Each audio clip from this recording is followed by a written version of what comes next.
Okay, good morning, everyone, and thank you for joining us today, where we're going to discuss understanding PI risk, governance, advice, and client outcomes.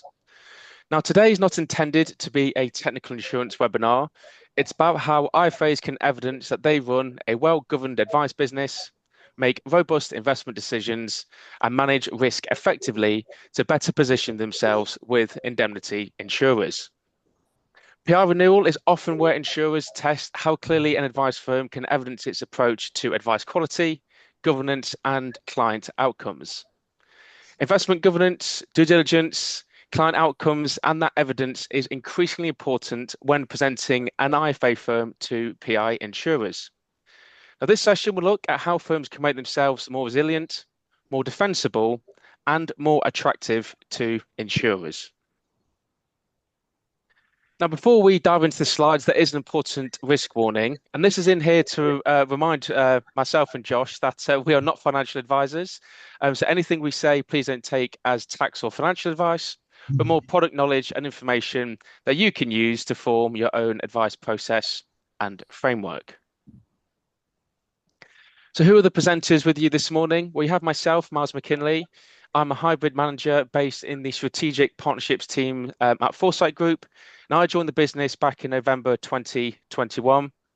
My role now within the strategic partnerships team is to work with the UK's network and national clients. Josh, I'll hand over to yourself. Thanks, Miles. Hey, everybody. Good morning. My name is Josh Uphill. I'm Associate Director at Onyx Insurance. I joined in 2024. Time's just flying. But we focus primarily on financial lines, such as professional indemnity, directors and officers, and crime insurance for financial planners, advice firms, wealth managers. Fantastic. Thank you, Josh. There are three learning outcomes that we want to achieve this morning. And the first is to understand the relationship between business relief and professional indemnity. The second is to understand why PI and consumer duty are the same conversation. Thirdly is to understand the considerations for advisors who are writing more tax-efficient investments. And this is the agenda that we're going to cover. So there's 8 sections. I'm not going to cover every single point, but crucially, there is time for Q&A at the end. So if you do have any questions as we go along, please put them in the Q&A box on your screen, and we can answer them for you at the end of the webinar. But the first section is around the current PR landscape for IFA. So Josh, you're the expert here, so I'm going to hand over to you if I may. Thanks, Miles. And again, thank you everybody for joining us today. From an Onyx perspective, this is a really useful conversation to be having because professional indemnity is often something advisors think about most actively when their renewals are approaching, right? So for most firms, PI comes into focus when invited by their broker, which for the record should be 3 months prior to renewal. However, the renewal process is really just the point where insurers assess the broader profile of the advice business.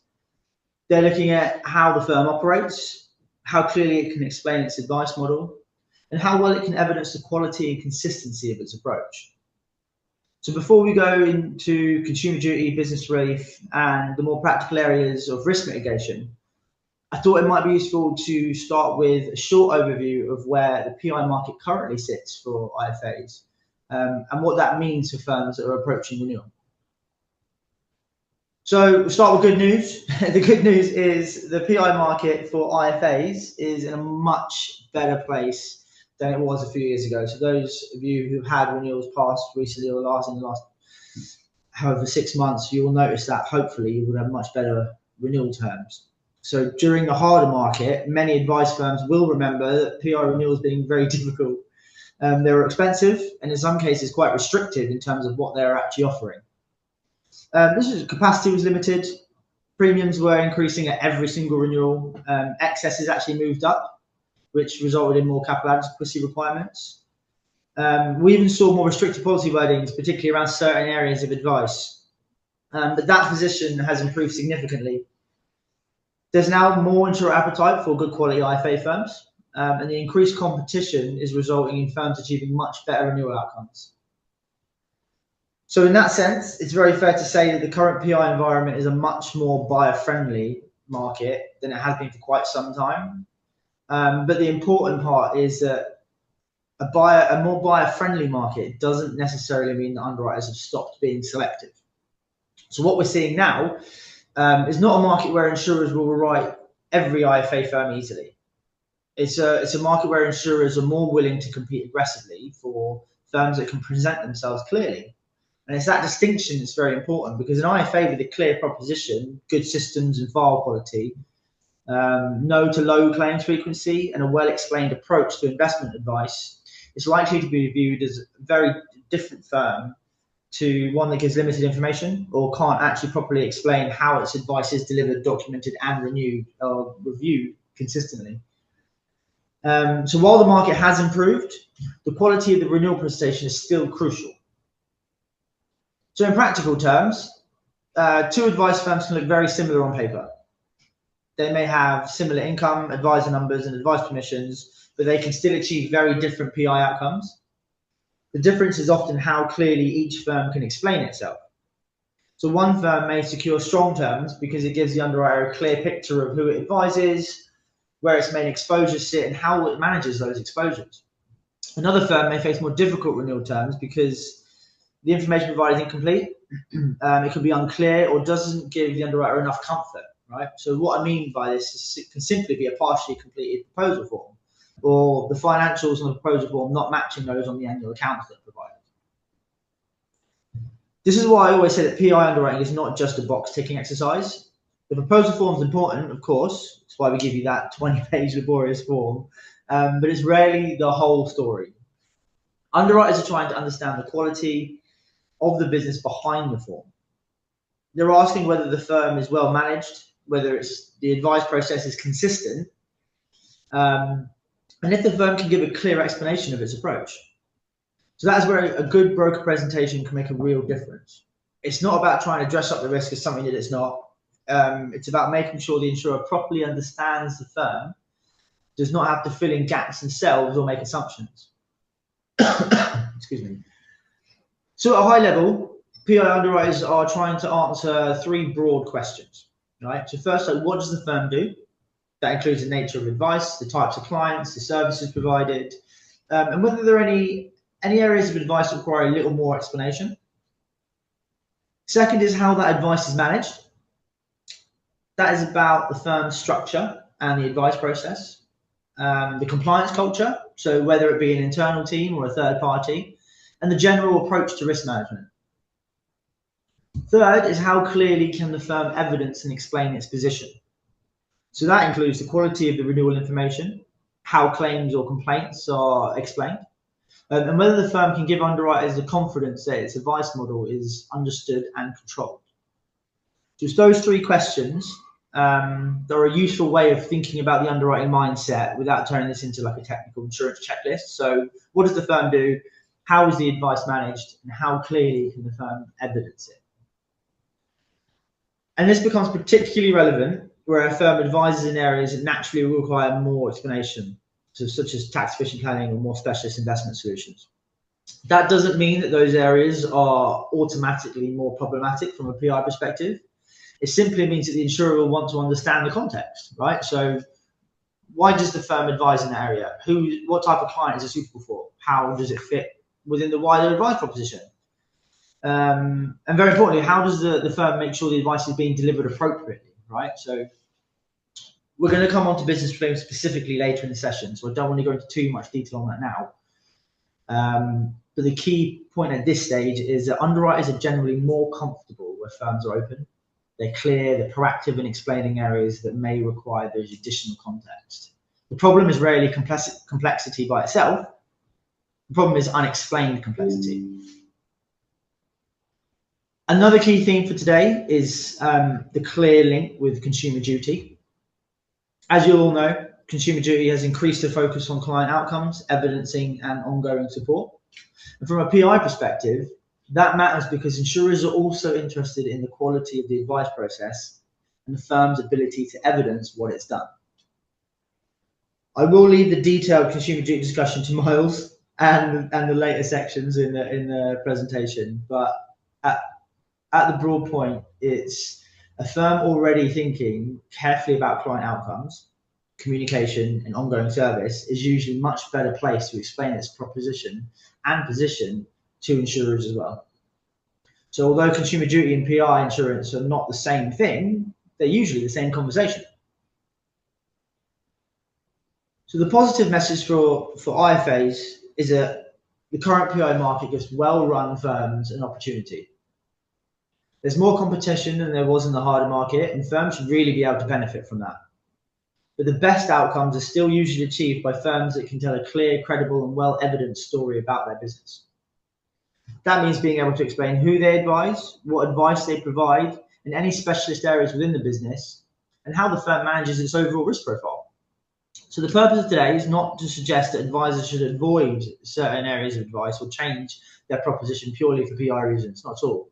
It's about helping IFAs, advice firms, understand how insurers think, how to better evidence, how to communicate, and how you can support both client outcomes and PI insurability.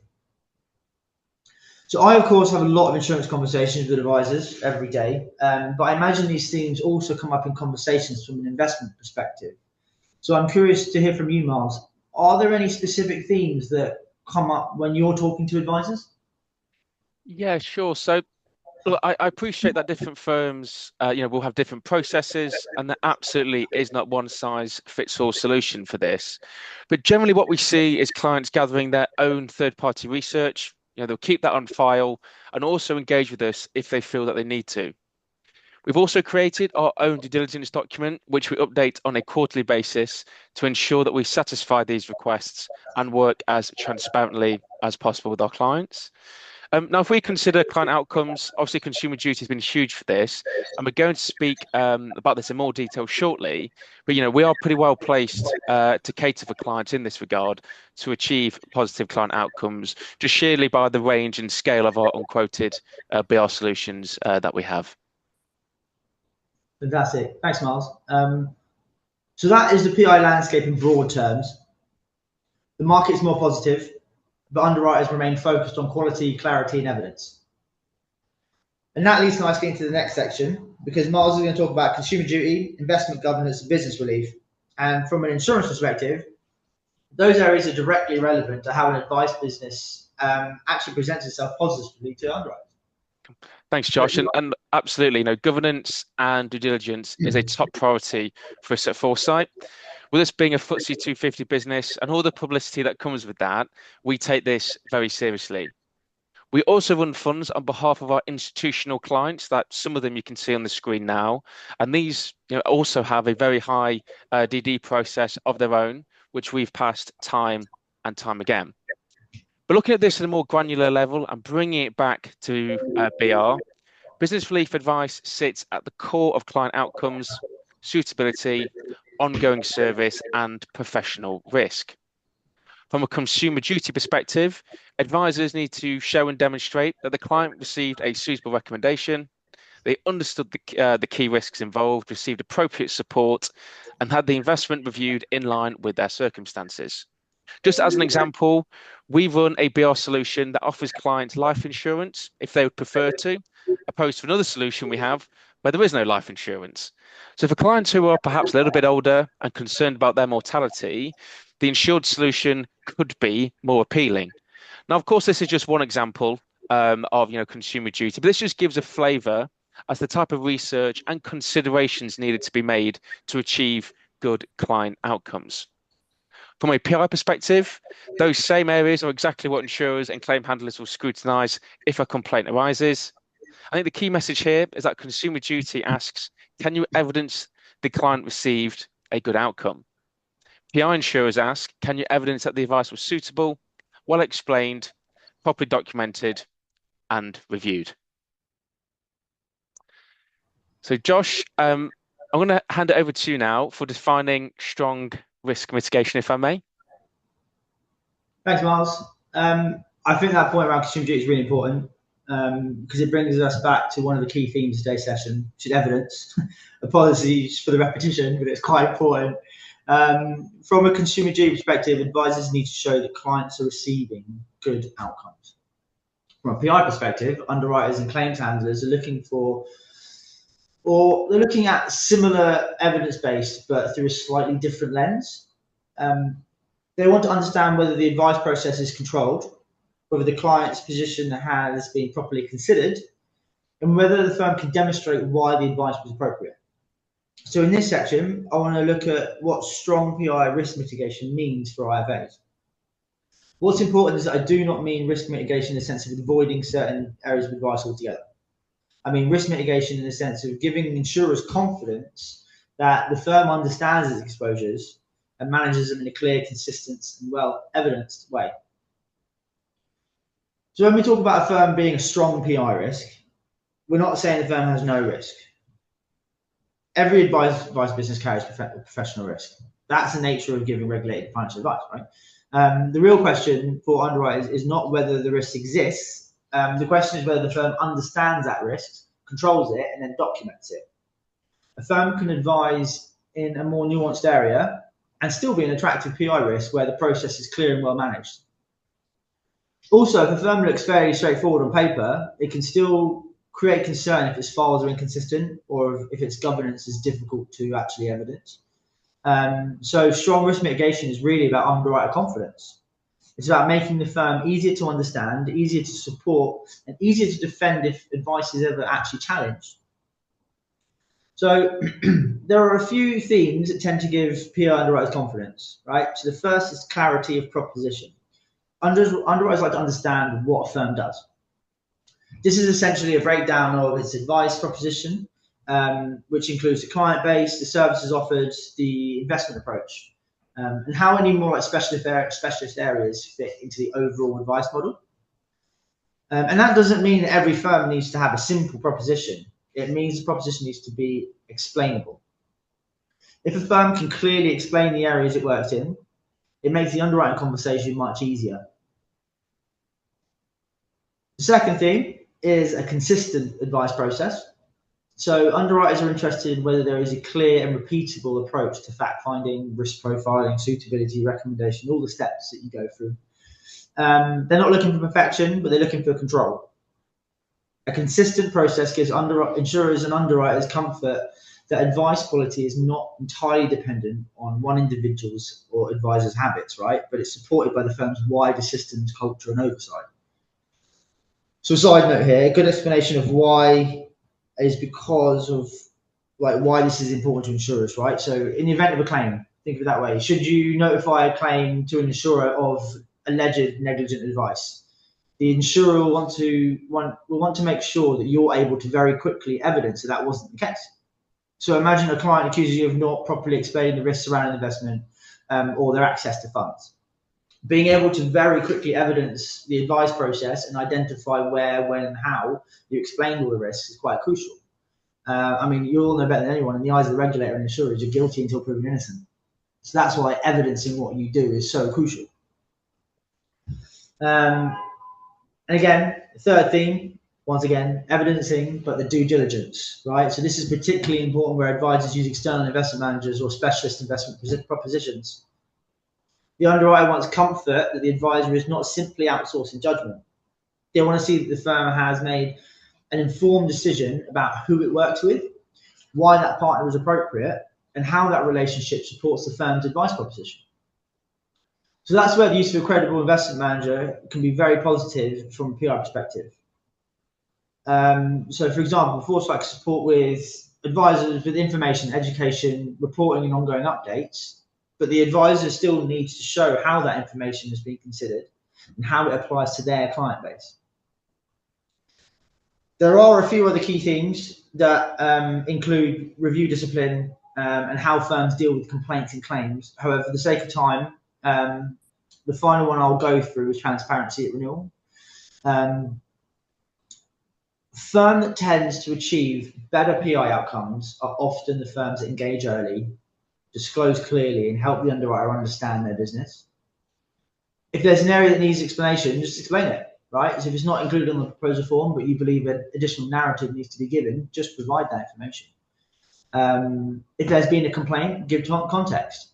I always say that a firm post-claim should, in theory, be better than it was before because they've added additional systems and controls in place to make them a better risk, right? There's more mitigation in place. If a firm advises in an area that may attract more questions, show the controls around it. In underwriting, unanswered questions tend to create caution, so clear explanations tend to create confidence. Another side note is that you should remember to work with your broker on all of this and build a full submission. So when I said if it's not the proposal form, add more information, you should be prompted by your broker to provide all of this information. Also, I would often arrange meetings with my clients and the underwriters that we're recommending. So once we've gone through the different options, just for the increased transparency. So this isn't treated as a probing exercise in any way, but rather an opportunity for the underwriters to get information right from the source, but also for the IFA to ask the underwrite questions themselves. So whether their appetite aligns with the firm's growth plans, or if they're going for new permissions, they want to go into different areas, right? Are they able to grow with the proposition that the insurers are willing to provide? So just make sure that you're getting the most out of the broker when it comes up to the renewal and throughout the process. So we've gone through what gives underwriters confidence, but on the other side, there are a few factors that may increase underwriting scrutiny. It's better to think of them as areas where insurers may just naturally ask more questions, right? So for example, underwriters may become more cautious where there is limited explanation around the firm's investment approach, whether there's inconsistent file quality or a lack of clarity around how third-party providers are selected and monitored. None of those issues, or issues, I would say, mean a firm is uninsurable, but they can make an underwriter's job harder. In a buyer's market, why wouldn't you ensure that you're getting the best terms possible? And when the underwriter has to work harder to understand the risk, that can affect the appetite, the terms, the excess, any exclusions applied, and the pricing. So the practical lesson here is that advisors should not leave the insurers to guess. If the firm has strong processes, explain it, shout about what you're doing. And this is also where the connection between consumer duty and PI becomes very clear. So consumer duty are focused on good client outcomes. PI insurers are focused on whether the advice process can be understood and defended if challenged. They're not identical questions, but they're closely connected. If a firm can evidence that it understood the client, made a suitable recommendation, explained the key risks, reviewed the proposition over time, that helps from a consumer duty perspective, but it also helps from a PI perspective. So the message I give advisors is good consumer duty evidence is also good PI evidence. So Miles, from a Foresight perspective, what type of information or support do advisors typically find most useful when they're trying to evidence their due diligence or support for ongoing client reviews? Sure. So typically, we support clients by providing additional information if requested through our due diligence pack. And as a large investment manager, we're pretty well placed to support clients with our resources, the due diligence and governance that we adhere to. We also, the work that we do with our third-party independent review houses, such as Tax Efficient Review and MyCap. Now, these provide great data and insights for clients who want to demonstrate, further research and due diligence has been undertaken. I think by advisors using a more established investment manager, generally speaking, they may have a longer track record with enhanced data, more individuals and a larger technical department to support client queries in a reasonable time frame and actually evidence that their product is what it says on the tin. So that's typically, Josh, what we tend to support on and what we see. Fantastic, thanks, Miles. So to summarize this section, strong risk mitigation is not about removing every possible risk from the advice business. It's about making sure the firm understands its risks, can explain its approach, and has evidence to support the decisions that it makes. This is what gives clients confidence, but it's also what gives PI underwriters confidence. So with that in mind, it makes sense to look more closely now at specialist investments, tax efficient planning, and business relief, right? So, and how advisors can approach those areas in a way that is commercially useful for clients and defensible from a PI perspective. Over to you, Mark. Thanks, Josh. I think the issue here is really that an IFA has used a specialist investment. And the issue is whether the firm can evidence that the recommendation was suitable, understood, monitored, and properly documented. underwriters want to understand that the investment was suitable for the client. They understand the risks, diversification has been addressed, and that there is sufficient liquidity. Now, liquidity is often flagged as the key risk within this type of investment vehicle. I'm just going to explain now how we actually overcome and manage this particular risk. So at Foresight, we have 3 layers of liquidity that we adhere to in order to provide liquid to clients. And the first is actually on a match bargain basis. That's matching old shares with new shares. So we see roughly £40 million of new inflows per month, and we have 10 million in redemptions.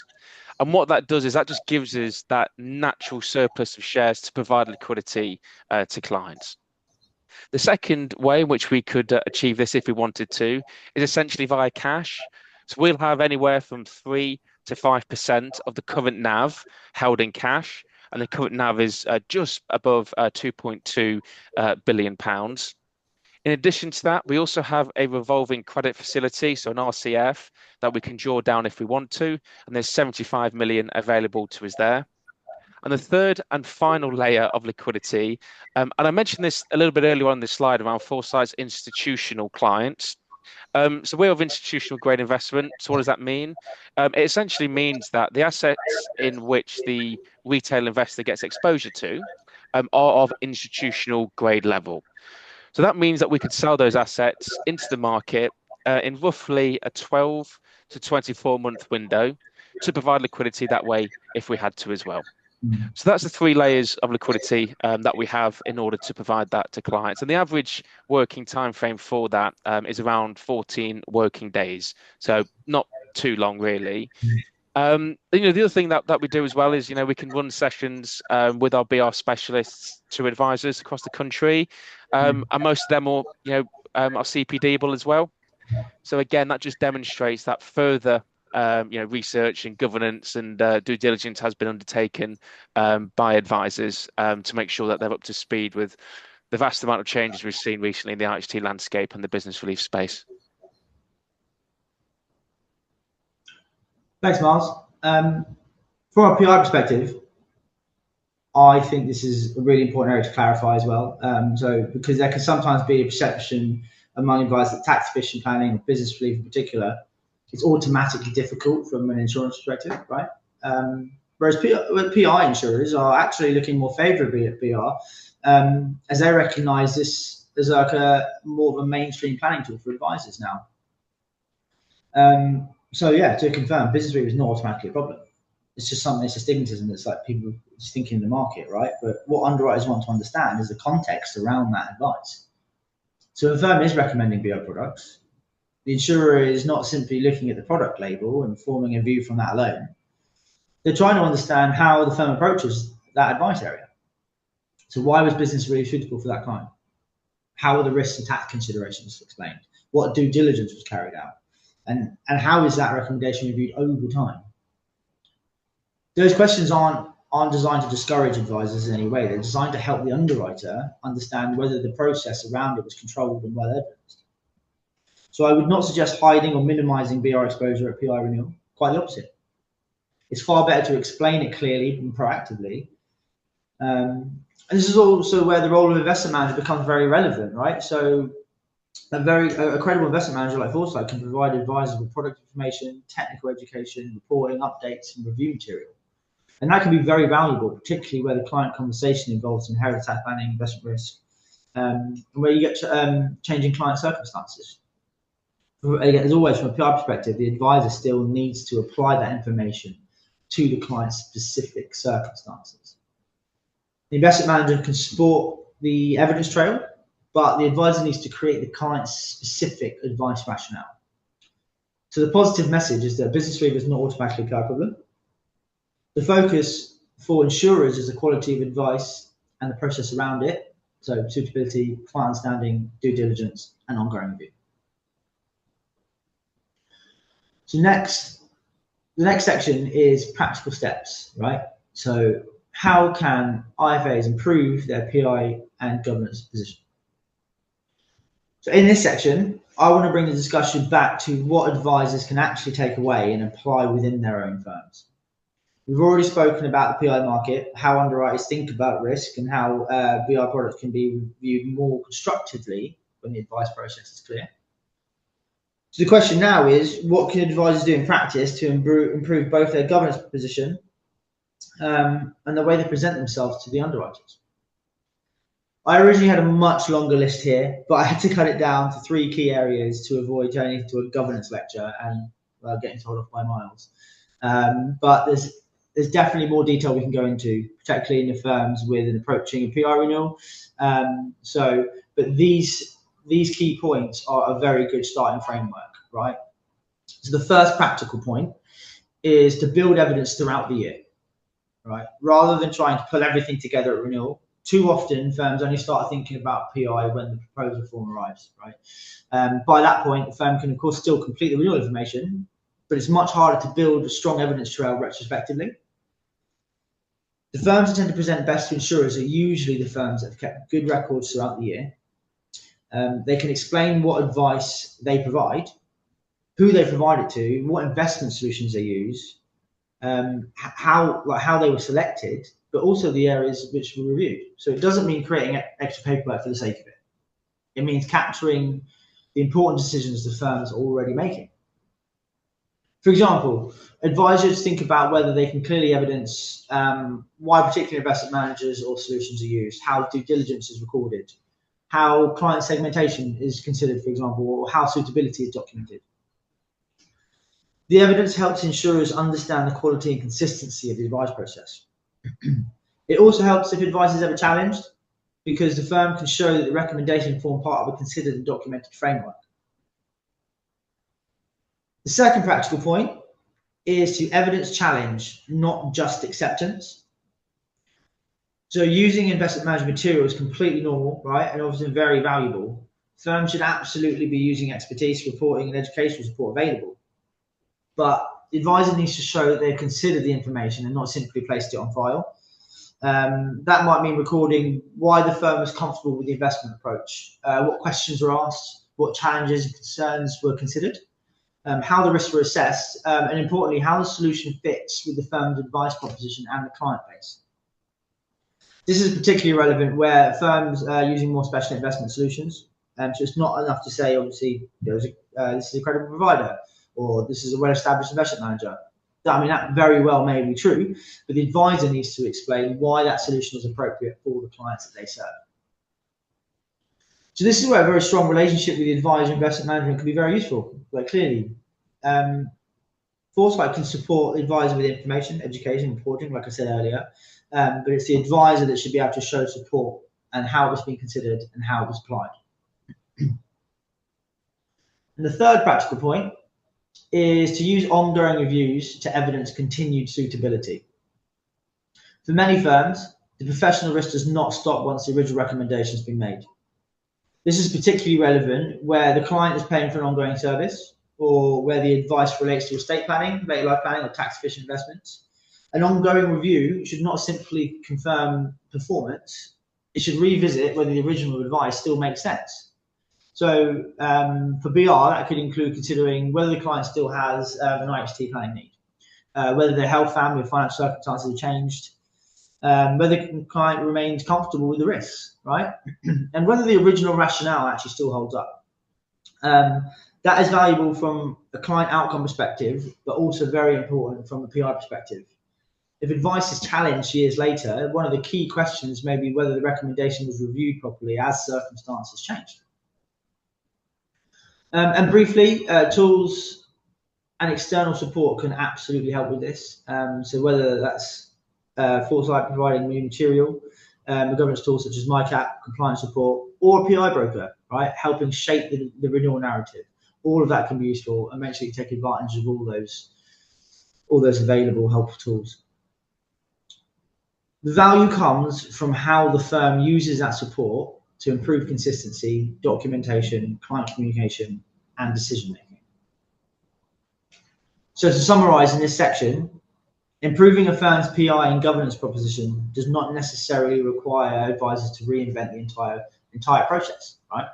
Often it's about improving the evidence and what they already do, building evidence throughout the year, evidence to challenge and not just the acceptance, and then use reviews to show continued suitability. As a starting point, these three areas should help advisors strengthen both their governance position and the way they present themselves to PI risk. So to bring everything together, the main message from today is that PI, consumer duty, investment governance all come back to evidence.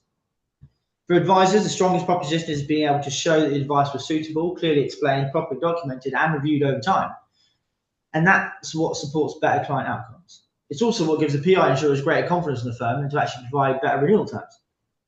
And importantly, areas such as business relief do not need to be reviewed as an automatic problematic area. The focus is on the quality of the advice and the processes around it. So hopefully today has given you a useful framework for thinking about how to strengthen both your client outcome, the evidence, and the PI risk profile. So with that, I'll hand back to Miles for the key takeaways before we move into the Q&A. Fantastic. Thank you, Josh. Just before we go into that, I just want to quickly demonstrate that if business relief is new to anybody on the call, please do get in touch. We can support sort of tailored sessions around specialist training, supporting new opportunities. And like we said earlier, they are likely to qualify for CPD as well. And to summarize the key takeaways then, I think it's safe to say consumer duty has increased the need to evidence good client outcomes, and a credible and established investment manager supports increased due diligence, business monitoring, advisor and investor confidence. And these are learning outcomes that we wanted to achieve at the start of the session. And the first is to understand the relationship between business relief and professional indemnity, understand why PI and consumer duty are the same conversation, and thirdly, understand considerations for advisors who are writing more tax-efficient investments. So we'll now go on to the Q&A. So I'm going to stop sharing my screen now. And let's take a look if we have any questions here, Josh. Yes, I have a couple actually. I think this one's probably going to be best for you if that's okay. So with more funds being invested into business relief, has this caught Onyx by surprise? And have you made any changes to your processes? Not particularly. We're aware that BR has become a more prominent planning area, particularly as advisors look for solutions for clients with IHT exposure, who may not want to lose access or wait 7 years for gift strategies, right? So what has changed is not that we view BR as a problem, but that we expect advisors to be able to explain their processes clearly. Okay. If more client money is moving into BR, underwriters want to naturally understand the controls around that advice, so the suitability, client understanding, all the bits we've kind of gone over in the webinar. So our approach to help firms present it properly, right? Those using BR in a well-documented client-specific way can actually be quite attractive PI risks.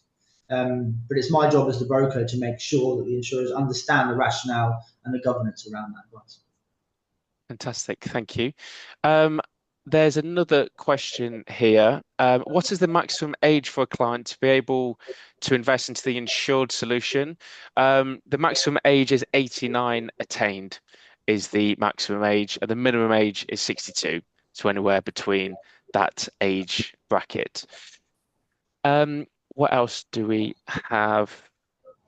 What about this one here, Josh? Do you think the pillars of consumer duty could change over time as clients' needs do? Good question. So the four consumer duty outcomes themselves, products and services, price and value, customer understanding, customer support, they're unlikely to change frequently. However, those outcomes applied to a client absolutely can change over time as their needs, circumstances change. So vulnerability, objectives, health, etc. I would say what's key is that consumer duty is not a one-off assessment at the point of recommendation, as you'll know. It requires firms to keep asking whether the product, the communication, support, and value actually remain appropriate as the client's position evolves. So for BR, that's especially relevant because the client's IC position, access needs, health damage, they're attitudes to risk, right? That changes over time. So although the four key pillars might not change directly, it's the reasons why it applies to clients may change. So that's why ongoing reviews are so important. Thank you. There's another one here. It's a really good question, and I think we can both kind of answer this. But if I read it out to you first, Josh, this is given that business relief is considered high risk by the FCA. What percentage of clients' investable wealth are PI firms generally happy to consider? So it will vary. It will vary from insurer to insurer, depending on what their appetite is. Again, some will say, and the important thing is, it'll never say once they're above a certain threshold, we don't do it. It's just the level of controls around it, right? So actually, people think, well, I'm only doing one or two cases, so it's okay. Whereas actually, what underwriters want to see is you're not just doing maybe the odd one-off. It's have you built it into your framework? You know, are you have you got a proposition where you've got quite a few cases, but you are geared up around to do it properly? So there's actually that sweet spot in the middle where it's like you're doing a fair amount of it, but you've just got controls in place. So yes, it varies, but again, as always, it's the way you control it built into the advice framework. Well, thank you. So kind of my two pence on this, as it were. So being sat in the strategic partnerships team, dealing with some, you with UK nationals and networks. What we're seeing, which is I think is really interesting, is a bit more of a relaxation of that investable wealth into business relief. I think traditionally it was kind of around that 10 to 20% mark, but with the changes we're seeing in the IHT landscape, frozen allowances, increased asset prices, so many legislative changes that we've seen, reduction in AIM, the new unquoted £2.5 million allowance, pensions coming into scope for IHT as of April 2027.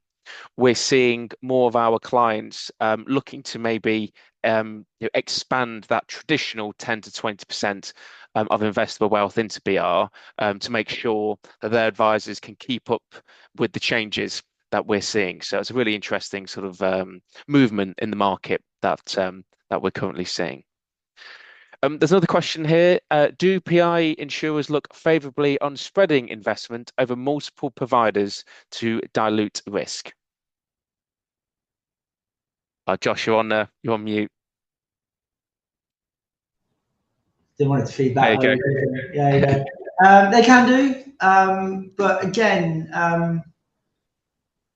at the risk of giving quite a broad answer, it is about, as we said in the webinar, right? So using different manager and different products. It's not necessarily about diluting that risk. It's about explaining why you're doing it, right? So why are you using specific partners? Why are you using specific products, right? So it's not necessarily that they want you to use loads of different providers. If you're using loads of different providers to dilute the risk, you're going to have to equally provide the rationale as to why you are using so many different ones, right?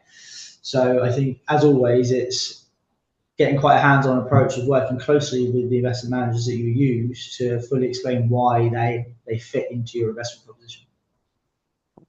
Thanks, Josh. Any more that you can see your side?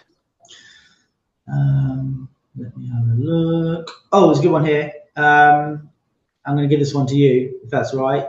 When advisors are discussing business relief with clients, where do you think they get the most value out of the support an investment manager can provide? Sure, I think that's a good question. I think there's a couple of things here. I think on the actual manager side, so on the Foresight subject, we have multiple different documents, data points that we can provide. More than what you'll probably need, which is great to gather that research.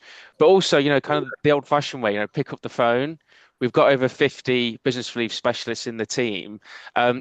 Talk through that case or that particular client outcome you're wanting to achieve. We live and breathe business relief. It's what we do. So we can supply you with what you need to put in your report. We also have draft suitability wording letters as well, which are which we get good feedback from. but also pick up the phone to us as well. Is what we do and what we're here for. So I think that's kind of like a two-pronged answer to that. Yeah, good. There is actually a two-pronged question Oh, here. fantastic. If you'd like one, if you're up for it. So, are you seeing more advisors use business relief as part of a broader estate planning conversation rather than a standalone IHT solution? And if so, how is that changing the way advisors are discussing suitability and ongoing reviews for clients? Yeah, so our stance is it's business relief as well, not instead of. And what we mean by that is, use all the different IC strategies that are out there in conjunction with business relief, and they actually complement each other really nicely. So absolutely, do your gifting, your whole of life, your trust planning, but you also are going to need business relief in your toolkit as well. And what that will do is, and this kind of, the second part of the question, that will change the ongoing review and that conversation. If you're talking about different IHT strategies, they all behave slightly differently. So I think that absolutely would change that conversation and that client review. And it's business relief as well, not instead of. Great. There's another one here. From conversations you have with advisors, what are the most common misconceptions around business relief that are worth clearing up? What would you say? So there's two here that spring to mind. I think that is liquidity, which we've spoken about, and the fact that because business relief is deemed as high risk, um, therefore the assets that we invest into must also be high risk.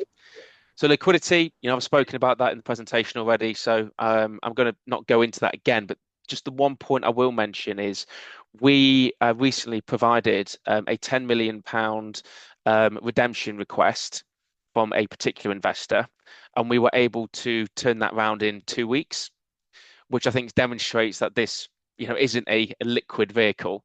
And the reason, the layers of liquidity I've discussed already, so I'm going to leave that alone. The second point around it being high risk, BR providers, we're kind of stuck in a rock and a hard place. What I mean by that is, in order for the fund to be BR qualifying, it has to be a one unquoted trading business. And because it's one unquoted trading business, therefore the FCA says that it's high risk because it's one company. So that's what I mean by kind of rock and a hard place. So we can't control that. But what we can control is how diversified we want our portfolio to be and the areas and just the number of investments that we actually want to hold within that business. We can absolutely control that. And we have, over 11 sectors that we invest into, being one of the most diversified BR managers out there. There's actually over 1,200 individual assets within the portfolio. And these assets are typically risk-off assets based in the asset class of infrastructure, because we like certain characteristics that infrastructure assets actually possess, such as long-term contracted revenue streams, low volatility. So on the bonnet, yes, BR is deemed high risk, but if we kind of take a moment or two to go underneath that, the misconception is that actually you'll see a highly diversified fund and typically risk-off assets. Okay, fantastic. I can't see any more questions my side, Josh. Is there anything else for No, I yourself? see. No, fantastic. Okay. Well, at this point, me and Josh want to say just thank you for joining us today. We hope that was what was useful. We'll be sending around the slides, and the business development team will be following up with the CPD certificates as well.